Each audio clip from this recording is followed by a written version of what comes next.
Hello friends, तो कैसे हैं दोस्तों। चलिए नमस्कार, एक बार फिर से आपका स्वागत है अपना यूट्यूब चैनल मास्टरमाइंड बीपीएस में। मैं वीरेंद्र प्रताप सिंह। आज हम बात करने वाले हैं भारत के द्वीप समूह पर।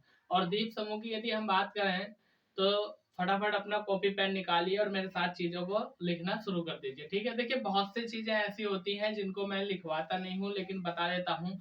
जो बताता हूँ और जो लिखवाता हूँ उसको भी आप लोगों ने नोट करना है। ठीक है, तो यदि हम बात करें भारत में द्वीपों के प्रकार की, तो भारत में दो प्रकार के द्वीप पाए जाते हैं। एक होते हैं अरब सागरीय द्वीप और दूसरे होते हैं बंगाल की खाड़ीय द्वीप। और यदि हम बात करें तो मैं लिख देता हूं सबसे पहले भारत में द्वीप। ठीक है, यदि हम बात करें भारत में द्वीपों की, तो ये भारत में दो प्रकार के द्वीप पाए जाते हैं। ठीक है, दो प्रकार से द्वीप पाए जाते हैं। नंबर एक हम बोल लेते हैं क्या, अरब सागरीय द्वीप। और नंबर दो हम बोल देते हैं बंगाल की खाड़ीय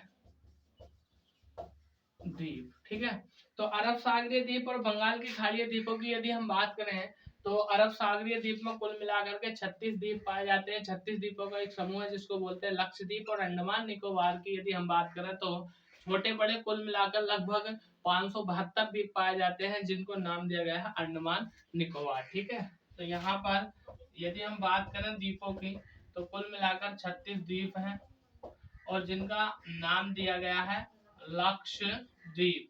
ठीक है, और यदि हम बात करें इसकी तो लगभग 572 द्वीप हैं जिनको नाम दिया गया है अंडमान निकोबार द्वीप समूह। ठीक है, अब हम बात करेंगे क्या कि एक प्रश्न ये हमारे दिमाग में, आप लोगों के दिमाग में उठ रहा होगा कि द्वीप कहते किसे हैं। तो देखिए, वो स्थल आकृति जिसके चारों ओर पानी हो या वह भाग जो चारों ओर पानी से घिरा हुआ है क्या कहलाता है, द्वीप कहलाता है। जैसे यहाँ पर समझ लीजिए कि ये कोई स्थल आकृति है। ठीक है, और इसके चारों तरफ क्या है, ये पानी है। तो ये वाली आकृति क्या कहलाएगी आपकी, ये द्वीप कहलाएगी। ठीक है, तो आपने समझना है वह भाग जिसके चारों ओर पानी हो। ठीक है, या हम कह सकते हैं पानी से घिरा भाग क्या कहलाता है, द्वीप कहलाता है। पानी से घिरा भाग क्या कहलाता है, द्वीप कहलाता है। और यदि हम बात करें कि भारत में लगभग संपूर्ण कितने द्वीप पाए जाते हैं, तो छोटे बड़े बालू के तट, जलमग्न, प्रवाल भित्ति या प्रवाल द्वीप सभी को मिलाकर लगभग 1208 द्वीप भारत में पाए जाते हैं।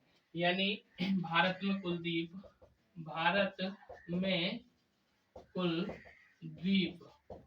या द्वीपों की हम कहते हैं, बात करें द्वीपों की संख्या, तो 1208 द्वीप जो है वो भारत में पाए जाते हैं। ठीक है, अब हम बात करेंगे सबसे पहले अंडमान निकोबार द्वीप समूह की। तो आप एक बार इसका स्क्रीनशॉट ले लीजिए और इसके बाद चलते हैं हम आगे। ठीक है,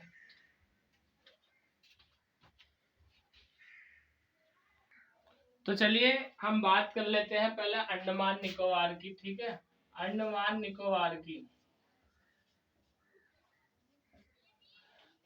निकोबार की यदि हम बात करें तो प्रश्न क्या क्या बनेंगे, सबसे पहले हम इन चीजों को जान लेते हैं। ठीक है, यहाँ पर एक द्वीप पड़ता है जिसको बोलते हैं कोको द्वीप।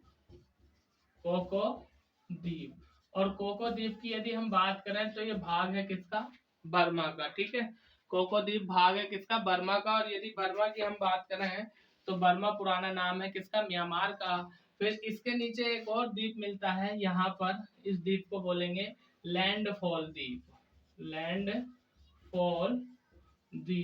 और लैंडफॉल द्वीप की यदि हम बात करें तो ये किसका भाग है, अंडमान निकोबार का। ठीक है, यानी ऊपर पड़ता है कोको द्वीप और बर्मा का भाग है, नीचे पड़ता है अंडमान निकोबार का एक द्वीप जिसको बोलते हैं लैंडफॉल द्वीप। यहाँ से एक रेखा गुजरती है और इस रेखा को क्या बोलते हैं, कोको स्टेट। तो आपसे सीधा सीधा प्रश्न पूछ लेगा कि बर्मा यानी म्यांमार और अंडमान के मध्य कौन सा चैनल पड़ता है? तो कोको स्ट्रेट चैनल पड़ता है। या आप यूं समझ लीजिए कि कोको स्ट्रेट अलग करता है किसे? बर्मा यानी म्यांमार को और अंडमान निकोबार को। उसके बाद यदि हम बात करें तो इसके आगे जब नीचे दक्षिण में चलते हैं तो यहाँ पर एक द्वीप पड़ता है जिसको बोलते हैं उत्तरी अंडमान। क्या बोलते हैं इसको? उत्तरी अंडमान। उत्तरी अंडमान की यदि हम बात करें तो ये अंडमान निकोबार का ही भाग है और यहाँ पर इसके पूर्व में यहाँ पर एक द्वीप पड़ता है जिसको बोलते हैं क्या? नारकोंडम द्वीप। नारकोंडम द्वीप। और नारकोंडम द्वीप की यदि हम बात करें तो यह है भारत का जो है एक ज्वालामुखी द्वीप है। और ज्वालामुखी द्वीप भी कौन सा है? सुषुप्त ज्वालामुखी द्वीप है। तो आपसे पूछेगा भारत में एकमात्र सुषुप्त ज्वालामुखी कौन है? तो वह है नारकोंडम। और नारकोंडम कहाँ पर पड़ता है? अंडमान निकोबार में। और अंडमान निकोबार में भी कहाँ पर? उत्तरी अंडमान की पूर्व दिशा में। ठीक है, नारकोंडम द्वीप ये कैसा है? सुषुप्त। मैं यहाँ पर लिख देता हूँ सुषुप्त ज्वालामुखी। सुषुप्त ज्वालामुखी द्वीप है नारकोंडम। इसके बाद जब हम यहाँ से आगे को चलते हैं तो यहाँ पर एक और द्वीप पड़ता है। और उत्तरी अंडमान की यदि हम बात करें तो एक प्रश्न और बन जाता है कि उत्तरी अंडमान में अंडमान निकोबार की सबसे ऊंची चोटी स्थित है जिसको बोलते हैं सैंडल पीक और जिसकी ऊंचाई है 738 मीटर। ठीक है, तो यहाँ पर अंडमान निकोबार की चोटी मिलेगी। इस चोटी को बोल देते हैं हम सैंडल पीक। सैंडल पीक या माउंट सैंडल बोलते हैं। और 738 मीटर इसकी क्या है? ऊंचाई है। ठीक है, 738 मीटर इसकी ऊंचाई है जिसको माउंट सैंडल पीक या सैंडल पीक बोलते हैं। और ये अंडमान निकोबार की सबसे ऊंची चोटी है। इसके बाद जब हम इसके दक्षिण दिशा में आते हैं तब हमें स्थिति देखने को मिलती है किसकी? मध्य अंडमान की। ठीक है, किसकी स्थिति देखने को मिलती है हमें? मध्य अंडमान की। तो ये क्या है? ये है मध्य अंडमान। ठीक है, मध्य अंडमान की यदि हम बात करें तो अंडमान निकोबार का सबसे बड़ा द्वीप जो है वो कौन सा है? मध्य अंडमान। अंडमान निकोबार का सबसे बड़ा द्वीप। ठीक, सबसे बड़ा द्वीप अंडमान निकोबार का सबसे बड़ा द्वीप है। और यदि मध्य अंडमान के पूर्व दिशा में हम चलते हैं तो यहाँ पर एक और द्वीप हमें देखने के लिए मिलता है, ये वाला, जिसको बोल देते हैं क्या? वैरन द्वीप। वैरन द्वीप। और वैरन द्वीप की यदि हम बात करें तो भारत में एकमात्र सक्रिय ज्वालामुखी द्वीप है, वो कौन सा है? वैरन द्वीप। तो आपसे सीधा सीधा प्रश्न पूछ लेगा भारत का जो वैरन द्वीप है वो क्या है? सक्रिय ज्वालामुखी या ज्वालामुखी द्वीप है। या भारत में एकमात्र सक्रिय ज्वालामुखी द्वीप बताइए, तो वो कौन सा है? वैरन द्वीप यानी सक्रिय ज्वालामुखी द्वीप। आपके दिमाग में एक प्रश्न आ रहा होगा कि ज्वालामुखी कहते किसे हैं? तो देखिए ये वर्ल्ड ज्योग्राफी का हिस्सा है, लेकिन फिर भी मैं बता देता हूँ। ज्वालामुखी का मतलब होता है जब पृथ्वी के अंदर आंतरिक बल उत्पन्न होता है, पृथ्वी में दरारें पड़ जाती हैं, तो उन दरारों से पृथ्वी में जो मैग्मा चैम्बर होता है वो पिघल जाता है। पिघलने के बाद वहां से जब लावा निकल कर वो धरातल के ऊपर आता है और जब उसमें विस्फोट होता है तो उस विस्फोट को ही हम बोल देते हैं क्या? ज्वालामुखी।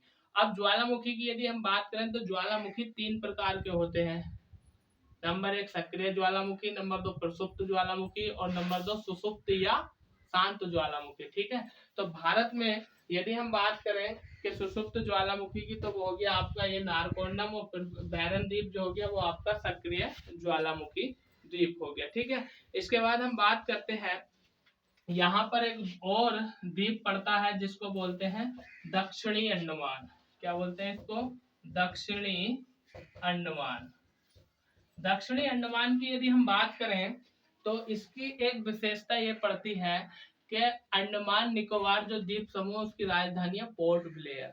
ठीक है, अंडमान निकोबार की राजधानी पोर्ट ब्लेयर दक्षिणी अंडमान में ही स्थित है। ठीक है, राजधानी अंडमान निकोबार की राजधानी मैं यहाँ पर लिख रहा हूँ, अंडमान निकोबार की राजधानी कौन सी है? Port Blair. अंडमान निकोबार की राजधानी पोर्ट ब्लेयर किसके मध्य कहाँ पर स्थित है? वो है पोर्ट ब्लेयर और वो है दक्षिण अंडमान में। इसके बाद यदि हम बात करें यहाँ पर, तो एक और प्रश्न यहाँ से बन जाता है क्या कि इसके नीचे यहाँ पर एक और द्वीप है जिसको बोल देते हैं क्या, लघु अंडमान। ठीक है, इसको बोल देते हैं लघु अंडमान, लघु अंडमान। और लघु अंडमान की यदि हम बात करें तो लघु अंडमान के ऊपर यहाँ पर एक एक चैनल है, ठीक है, और इस चैनल को बोल देते हैं क्या, क्या बोल देते हैं, डंकन पास। ठीक है, और कई बार प्रश्न ये भी आया था कि डंकन पास दर्रा किसे कहते हैं, या डंकन पास दर्रा किस किस को अलग करता है या किसके मध्य है। तो लघु अंडमान और दक्षिण अंडमान को जो अलग करता है उसको बोलते हैं Duncan pass. Duncan Duncan pass या डंकन पास क्या है, ये एक दर्रा है। ठीक है, डंकन पास, यानी आपने याद रखना है कि लघु अंडमान और दक्षिणी अंडमान को जो अलग करता है उसको बोलते हैं हम क्या, डंकन पास। और इसके आगे जो प्रश्न बनता है वो बन जाता है 10 डिग्री चैनल को लेकर के। और 10 डिग्री चैनल की यदि हम बात करें तो यहाँ से सीधा सीधा एक प्रश्न यह बन जाता है कि यहाँ पर एक द्वीप पड़ता है जिसको बोलते हैं कोर निकोबार। ठीक है, क्या बोलते हैं इसको, कोर निकोबार। कोर निकोबार, और कोर निकोबार यदि हम बात करें तो ये निकोबार का हिस्सा है। यहाँ से एक चैनल, एक रेखा गुजरती है, इसको बोलते हैं 10 डिग्री चैनल।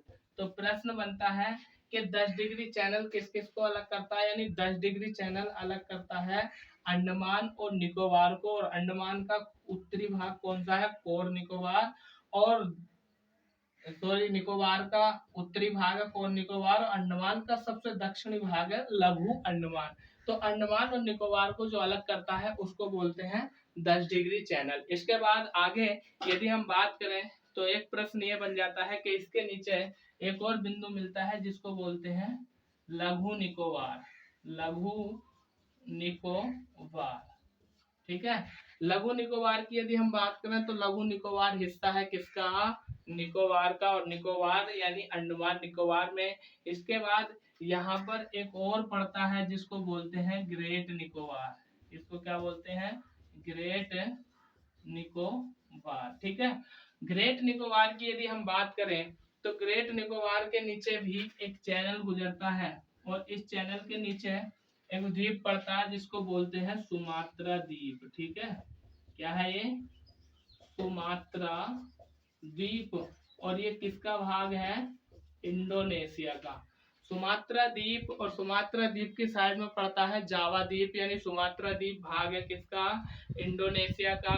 और ग्रेट निकोबार भाग है किसका, अंडमान निकोबार का, या यूं कह दीजिए भारत का। ठीक है, तो यहाँ पर ये जो रेखा है इसको बोलते हैं ग्रांड चैनल। तो आपसे प्रश्न करेगा कि जो ग्रांड चैनल है किस किस के मध्य है, भारत और इंडोनेशिया के मध्य है, या फिर ये कह दीजिए ग्रेट निकोबार और सुमात्रा के मध्य स्थित है। ठीक है, अब यदि हम बात करें तो इन चीजों को दोबारा लिखने से कोई फायदा नहीं होगा। मैं एक बार फिर से आपको समझाता हूँ और आप अपने नोटबुक पे इनको लिख लीजिए। क्या, यहाँ पर सबसे ऊपर ये वाली स्थिति इसको बोलते हैं कोको द्वीप, और कोको द्वीप म्यांमार यानी बर्मा का एक हिस्सा है। उसके नीचे हम आते हैं तो यह लैंडफॉल द्वीप जो अंडमान निकोबार का सबसे उत्तरी भाग है। इन दोनों के मध्य जो पड़ता है उसको बोलते हैं कोको स्टेट। तो कोको स्टेट किसको अलग करता है, कोको द्वीप और लैंडफॉल द्वीप को, यही कह दीजिए अंडमान निकोबार और म्यांमार को। फिर जब हम नीचे आते हैं तो इसको बोलते हैं उत्तरी अंडमान, और उत्तरी अंडमान के पूर्व दिशा में एक द्वीप है जिसको बोलते हैं नारकोंडम द्वीप। और नारकोंडम द्वीप जो है भारत का एक ज्वालामुखी द्वीप है, और वो भी कौन सा, सुसुप्त ज्वालामुखी।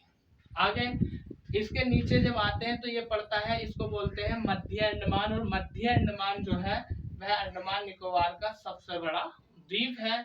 और इसके पूर्व दिशा में एक द्वीप पड़ता है जिसको बोलते हैं वैरन द्वीप, और वैरन द्वीप जो है वो भारत का एक सक्रिय ज्वालामुखी द्वीप है। आगे यदि हम बात करें तो इसके नीचे पड़ता है दक्षिण अंडमान, और दक्षिण अंडमान में ही अंडमान निकोबार की राजधानी है जिसको बोलते हैं पोर्ट ब्लेयर। दक्षिण अंडमान के नीचे पड़ता है लघु अंडमान, और लघु अंडमान की यदि हम बात करें तो लघु अंडमान और दक्षिण अंडमान के मध्य एक दर्रा या एक पास है जिसको बोलते हैं डंकन पास। ये लघु अंडमान और दक्षिण अंडमान को अलग करता है।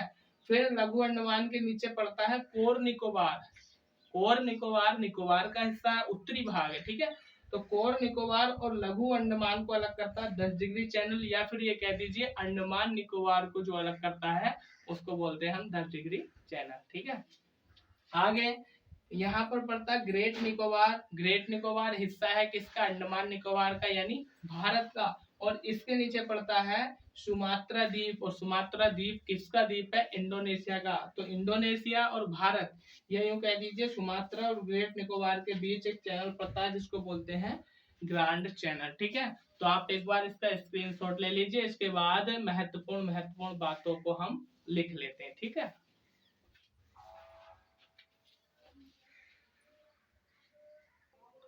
अब देखिए आगे क्या प्रश्न बनते हैं यहाँ से। यदि हम बात करें अंडमान निकोबार के नामकरण की, यानी अंडमान निकोबार का नामकरण, तो नामकरण की यदि हम बात करें तो एक मलय या मलयालम, ठीक है, मलय या मलयालम भाषा का शब्द है जिसका नाम है हानमुद, ठीक है, हानुमत। और ये परिवर्तित रूप है, परिवर्तित रूप है। किसका रूप है? परिवर्तित रूप है किसका? हनुमान का, या यूं कह दीजिए हनुमान का पर्यायवाची शब्द है, ठीक है। और यदि हम बात करें किसकी, कि निकोबार की, तो निकोबार का मतलब ये होता है कि निकोबार शब्द भी इसी भाषा का शब्द है, ठीक है।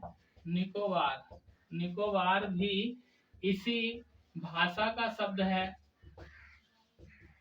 निकोबार भी इसी भाषा का शब्द है जिसका अर्थ है, क्या अर्थ है? इसका अर्थ होता है नग्न, नग्न लोगों की, नग्न लोगों की भूमि, ठीक है। नग्न लोगों की भूमि कौन कहलाता है? निकोबार, ठीक है। और यदि हम बात करें अंडमान निकोबार की, तो आपको ज्ञात होगा कि सबसे पहले यदि हम बात करें तो मुस्लिम साम्राज्य, जैसे आपका गुलाम वंश हुआ, गुलाम वंश के बाद और भी कई वंश आए, फिर जो है आपका ये मुगल शासक हुए, और उसके बाद अंग्रेजों के अधीन रहा हमारा भारत। तो उस समय अंग्रेजों के कब्जे में था, लेकिन यदि हम बात करें तो प्रश्न बनता है कि 8 नवंबर 1943 को, 8 नवंबर 1943 को जो है अंग्रेजों ने नेताजी सुभाष चंद्र बोस की अस्थायी सरकार को इस द्वीप को सौंप दिया था, ठीक है। तो मैं लिख देता हूं 8 नवंबर 1943 को इस द्वीप को सुभाष चंद्र बोस की अस्थायी सरकार को सौंप दिया था। और यदि हम बात करें तो उस समय इस द्वीप पर कब्जा था जापान का। तो किसने सौंपा था? जापान ने, ठीक है। किसने सौंपा था? जापान ने इसको सौंपा था। और यदि हम बात करें तो एक प्रश्न यहाँ से ये बनता है कि 30 दिसंबर 1945 को इस द्वीप पर भारत का झंडा यानी तिरंगा फहराया गया था, ठीक है, यानी तिरंगा फहराया गया था। आगे यदि हम बात करें तो और क्या क्या महत्वपूर्ण यहाँ से बन सकते हैं। देखिए महत्वपूर्ण प्रश्न यहाँ से ये बन सकते हैं कि जब नेताजी सुभाष चंद्र बोस इन द्वीपों पर गए तो वहां पर इन द्वीपों को देखा, और देखने के बाद इन द्वीपों के नाम में परिवर्तन कर दिया। यदि हम बात करें तो अंडमान द्वीप का नाम रख दिया शहीद द्वीप, और निकोबार का नाम रख दिया स्वराज द्वीप, ठीक है। तो नेताजी ने अंडमान का नाम शहीद द्वीप तथा निकोबार का नाम क्या रखा? स्वराज द्वीप नाम रखा। तो आपसे ये प्रश्न पूछा जा सकता है परीक्षा में, और कई बार पूछा भी गया है कि सुभाष चंद्र बोस ने अंडमान का नाम क्या रखा, शहीद द्वीप, और स्वराज द्वीप किसका नाम रखा, निकोबार का। अब यदि हम बात करें तो 2018 में इन द्वीपों के नामकरण में फिर से नामकरण हुआ, परिवर्तन हुआ, तो इनको अभी हम आगे जानेंगे। फिलहाल आगे चलते हैं। अगला प्रश्न क्या बनता है, अगला प्रश्न ये बनता है कि जो निकोबार द्वीप समूह है इसके 3 प्रवाल द्वीप हैं जिसको बोलते हैं चोबरा, कार निकोबार और पुलो मिलो। ठीक है, निकोबार के 3 प्रवाल द्वीप हैं और वो कौन कौन से हैं। जैसे प्रवाल द्वीपों की यदि हम बात करें तो एक आ जाता है चोबारा, चोबारा, और दूसरे की यदि हम बात करें तो निकोबार के नाम पर ही है जिसको बोलते हैं कार या कोर, कार निकोबार, और तीसरा है पुलो मिलो, पुलो मिलो। ये जो है अंडमान निकोबार के, यूं कह दीजिए निकोबार के 3 जो है प्रवाल द्वीप है, और प्रवाल द्वीपों में ये द्वीप कई बार पूछे जा चुके हैं। ठीक है, फिर उसके बाद प्रश्न बनता है क्या कि जो अंडमान निकोबार है, निकोबार द्वीप समूह का, निकोबार द्वीप समूह का जो सबसे बड़ा द्वीप है वह कौन सा है, दक्षिणी द्वीप है जो ग्रेट निकोबार में स्थित है। फिर यदि हम बात करें तो प्रश्न बनता है कि भारत का सबसे दक्षिणतम बिंदु कौन सा है, यानी अंडमान निकोबार के ग्रेट निकोबार में जो स्थित है भारत का सबसे दक्षिणतम बिंदु है जिसको बोलता जाता है क्या, इंदिरा पॉइंट या पार्सन पॉइंट या पिगमलियन पॉइंट। ठीक है, तो मैं यहाँ पर लिख देता हूँ आपके लिए कि ग्रेट निकोबार में भारत का सबसे दक्षिणतम बिंदु, दक्षिणतम बिंदु स्थित है, दक्षिणतम बिंदु स्थित है।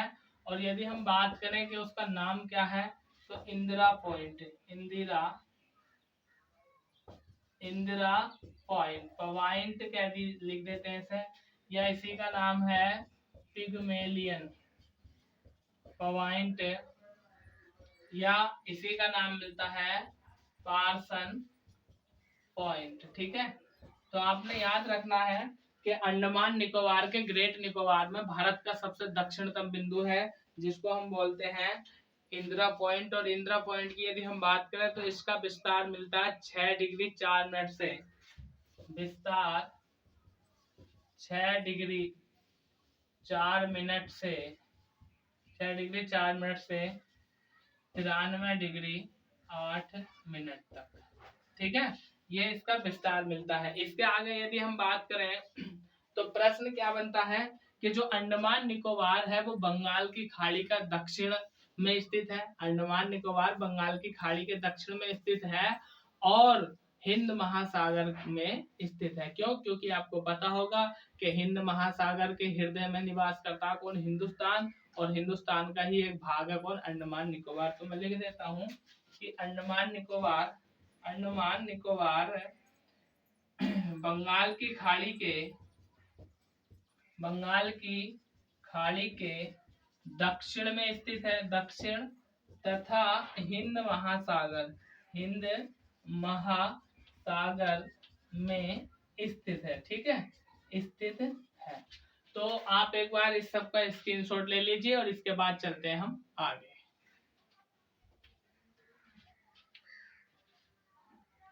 चलिए आगे देखते हैं और क्या क्या प्रश्न यहाँ से बनते हैं। ठीक है, तो जैसे मैंने जो बातें आपको यहाँ पर समझाई, मैपिंग भी की, उनको दोबारा लिखने की आवश्यकता नहीं है, आप वीडियो को दोबारा देख कर भी लिख सकते हैं। ठीक है, अब आगे हम बात करें, जैसे अभी हमने जाना है कि 10 डिग्री चैनल अंडमान निकोबार को अलग करता है, या लघु अंडमान और कोर निकोबार को अलग करता है। फिर इसके बाद यदि हम बात करें तो आपने जाना कि अंडमान निकोबार की सबसे ऊंची चोटी सैंडल पीक है, 738 मीटर इसकी ऊंचाई है। कई किताबों में 732 भी आपको देखने के लिए मिलेगी। ठीक है, सैंडल पीक। उसके बाद प्रश्न बनता है सबसे बड़ा द्वीप मध्य अंडमान पड़ता है और अंडमान निकोबार की राजधानी पोर्ट ब्लेयर जो दक्षिण अंडमान में स्थित है। आगे हम बात करते हैं कि अभी हमने जाना कि अंडमान निकोबार यानी ग्रेट निकोबार में भारत का सबसे दक्षिणतम बिंदु स्थित है जिसको बोलते हैं हम क्या, इंदिरा पॉइंट या पिग्मेलियन पॉइंट या पार्सन पॉइंट है। अब हम बात करने वाले हैं एक और प्रश्न, कभी कभी एग्जाम में हमसे पूछा गया है क्या कि अंडमान निकोबार की मुख्य भारत से भूमि कितनी यानी कितनी दूर है। तो जैसे हम बात करते हैं कोलकाता, कोलकाता से भारत कितनी दूर है, ठीक है, या तमिलनाडु से, सॉरी, कोलकाता से अंडमान निकोबार कितनी दूर है, या तमिलनाडु से अंडमान निकोबार कितनी दूर है। तो हम यहाँ पे लिख रहे हैं कि कोलकाता से दूरी और चेन्नई से दूरी। कोलकाता से अंडमान निकोबार की दूरी यदि हम बात करें तो 1255 किलोमीटर है। क्यों? क्योंकि कोलकाता जो पड़ता है, कोलकाता पश्चिम बंगाल की राजधानी कोलकाता, पश्चिम बंगाल में कोलकाता से जो है 1255 किलोमीटर दूर है अंडमान निकोबार। और यदि हम बात करें तो इस तरह से हमारा भारत का मैप होता है ना, इस तरह से, तो यहाँ पर आपका पड़ेगा पश्चिम बंगाल या कोलकाता, और यहाँ पर जो पड़ेगा एक श्रृंखला के रूप में ये पड़ेगा आपका अंडमान निकोबार, ठीक है, और इधर को पड़ता है आपका क्या, लक्षद्वीप। तो यहाँ से यहाँ की दूरी जो है ये 1255 किलोमीटर है। फिर यदि हम बात करें तो ये पड़ता है आपका तमिलनाडु, और तमिलनाडु की राजधानी पड़ती है चेन्नई। तो चेन्नई से इसकी दूरी जो बैठेगी वो ये बैठेगी, जिसको बोलते हैं 1190 किलोमीटर, ठीक है। तो हम यहाँ पर लिख देते हैं चेन्नई से दूरी, किसकी दूरी, अंडमान निकोबार की दूरी 1190 किलोमीटर। अब आगे और क्या क्या महत्वपूर्ण प्रश्न यहाँ से बनते हैं। तो प्रश्न बनते हैं यानी भारत और इंडोनेशिया को कौन अलग करता है, ग्रांड चैनल। और ग्रांड चैनल की यदि हम बात करें तो सुमात्रा द्वीप और ग्रेट निकोबार को अलग करता है।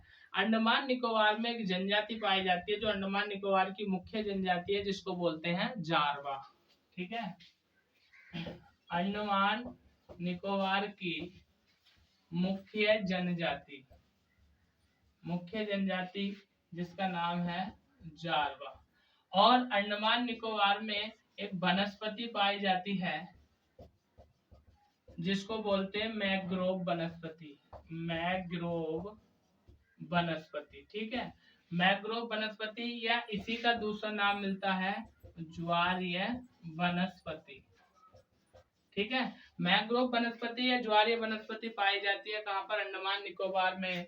और यहाँ पर अत्यधिक मात्रा में एक वृक्ष पाया जाता है जिसको बोलते हैं हम सुंदरी वृक्ष, ठीक है, सुंदरी वृक्ष पाया जाता है। और आपने सुना भी होगा गंगा ब्रह्मपुत्र का डेल्टा जब पश्चिम बंगाल में बनता है तो उसको क्या बोल देते हैं, वहां भी सुंदरी वृक्ष होता है और यहाँ भी सुंदरी वृक्ष पाया जाता है। फिर एक प्रश्न यहाँ से ये बन जाता है भारत के संदर्भ में, क्या भारत के समुद्री पड़ोसी देश कौन कौन से हैं। तो भारत के समुद्री पड़ोसी देश 3 हैं। एक हो गया आपका श्रीलंका, दूसरा मालदीव और तीसरा इंडोनेशिया। मैं यहाँ पर लिख रहा हूँ भारत के पड़ोसी समुद्री देश, और इन देशों का नाम श्रीलंका, नंबर 2 मालदीव, और नंबर 3 इंडोनेशिया। यदि हम बात करें तो यहाँ से प्रश्न ये भी बन सकता है कि सबसे करीब में कौन सा देश है। तो इसकी दूरी है 271 किलोमीटर। तो भारत का सबसे पड़ोसी समुद्री देश जो है वो कौन सा है, श्रीलंका है, ठीक है। और आगे क्या क्या प्रश्न बनते हैं अंडमान निकोबार के संदर्भ में। तो अंडमान निकोबार के संदर्भ में ये प्रश्न बनते हैं क्या कि भारत सरकार ने सन 2018 में सुभाष चंद्र बोस की 75वीं वर्षगांठ के उपलक्ष्य में इन 3 द्वीपों के नाम बदलकर रखे, ठीक है। तो मैं यहीं पर लिख देता हूँ, क्या लिख देता हूँ कि दिसंबर 2018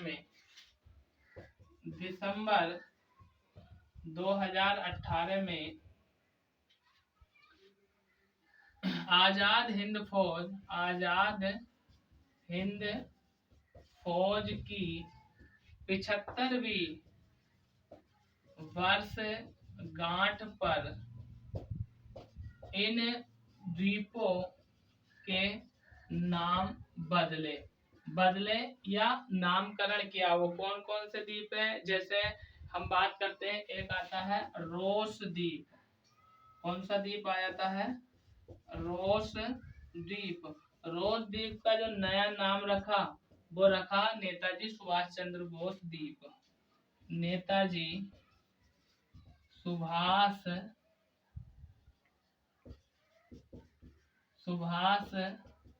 चंद्र बोस द्वीप ये रखा। दूसरे द्वीप की यदि हम बात करें तो एक और द्वीप है नील द्वीप। ठीक है, नील द्वीप। और नील द्वीप का नाम रखा इन्होंने, नया नाम शहीद द्वीप। क्या रखा? शहीद द्वीप। एक और द्वीप पड़ता है जिसको हम बोल देते हैं हैवलॉक द्वीप। ठीक है, हैवलॉक द्वीप। और हैवलॉक द्वीप का नाम रखा इन्होंने स्वराज द्वीप। ठीक है, तो ये हमारा अंडमान निकोबार द्वीप समूह था। ठीक है, अभी यदि हम बात करें अंडमान निकोबार की तो आप एक बार इसका स्क्रीनशॉट ले लीजिए, इसके बाद चलते हैं हम आगे।